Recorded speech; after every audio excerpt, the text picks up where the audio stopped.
Delhi police फंसेगी और Delhi police को सजा भी दिलाई जाएगी। ये इस बात को कान खोल के सारे मीडिया के सामने बोल रहा हूँ। गोली चलाई गई AK-47 किसी की परमिशन से चलाई गई होगी, जाहिर सी बात है। पायलट गन चलाया गया, वो भी किसी की परमिशन से चलाई गई। किसने परमिशन दिया, इसके बारे में एक कांस्टेबल को या जिसने लिया था उसको सस्पेंड करने की जरूरत है। ये तो एक बच्चा भी जानता है कि हायर अथॉरिटी ही के जरा, जाहिर सी बात है किसी ने किसी परमिशन दिया होगा। दूसरी बात इसके साथ में, क्या भारत देश में आतंकवादी थे ये बच्चे? ये बच्चे तो अपनी शिक्षा की बात कर रहे हैं।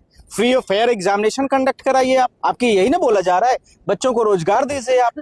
इससे आप बचने के लिए भारत देश में दुनिया भर का आप प्रोपेगेंडा कर रहे हैं। मीडिया को ब्लॉक करा दो, सस्पेंड कर दो, उसको CBI ED लगा के उसको अंदर कर दो। उसके साथ में बच्चे आ रहे हैं, बच्चों के ऊपर वो लाठी चार्ज कर दो।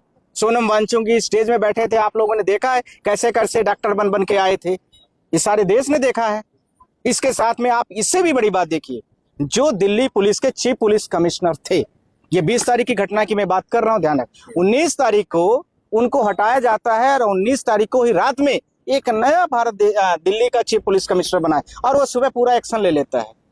उसके ऊपर कितनी कार्रवाइयां हुई है बताए ना भारत सरकार, होम मिनिस्टर ये पॉइंट करते हैं, वही बताए कितने को किया है आपने? कुछ नहीं किया है। ये भारत देश का संवैधानिक तंत्र है, आप इसका जवाबदेही आपको देना पड़ेगा। पुलिस के पास तो पूरे लाठी डंडे और इसके साथ में पायलट गन, आंसू गैस, लोहे की राड, कील वाली राड, वो तो सब थे। बच्चों तो बेचारे निहत्थे बैठे थे, वो तो गांधीवादी तरीके से प्रदर्शन कर रहे थे। उनका 25 दिन पूरा भी हो गया था। तो ये बताइए कि जिन आप औजार और हथियार के साथ में गुंडागर्दी करने जा रहे हैं, तो आप वो है कि किसी के घर में जाके अटैक कर रहे हैं, वो है गुनाहगार?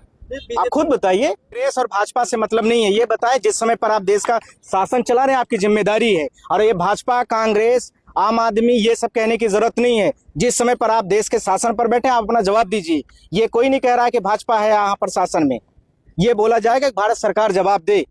और नहीं तो अमित शाह से पूछा जा रहा है, जो कंसर्न ऑफिसर है वो बताए, जवाब दे किसने दिया है और किसी के परमिशन से दिया है तो वो कहे कि हमसे जबरदस्ती लिखवा करके फला फला मंत्री ने, फला मिनिस्टर ने, फला फला व्यक्तियों ने कराया है। वो पब्लिश करे, अपनी जवाबदेही फिर जनता तय करेगी उनके साथ क्या व्यवहार करेगी। गृह मंत्रालय की जवाबदेही है। गृह मंत्रालय, जाहिर सी बात है, दिल्ली का जो है 3 चीजें, आप सबको पता है कि 3 चीजें दिल्ली के अंडर में है, सेंट्रल गवर्नमेंट के हाथ में होती है।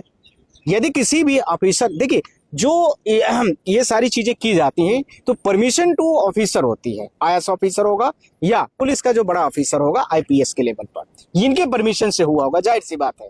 अब इसमें क्या होता है, जो पॉलिटिशियन होते हैं या जो कंसर्न इलेक्टेड पर्सन होते हैं, चाहे होम मिनिस्टर हो, चाहे प्राइम मिनिस्टर हो, चाहे चीफ मिनिस्टर हो, वो सिर्फ डायरेक्शन देते हैं कि आप ऐसा काम कर लीजिए, आप ऐसा काम कर लीजिए। तो आप बोले ना, आए ना जनता के सामने जवाब देना, रिटन लेटर तो आप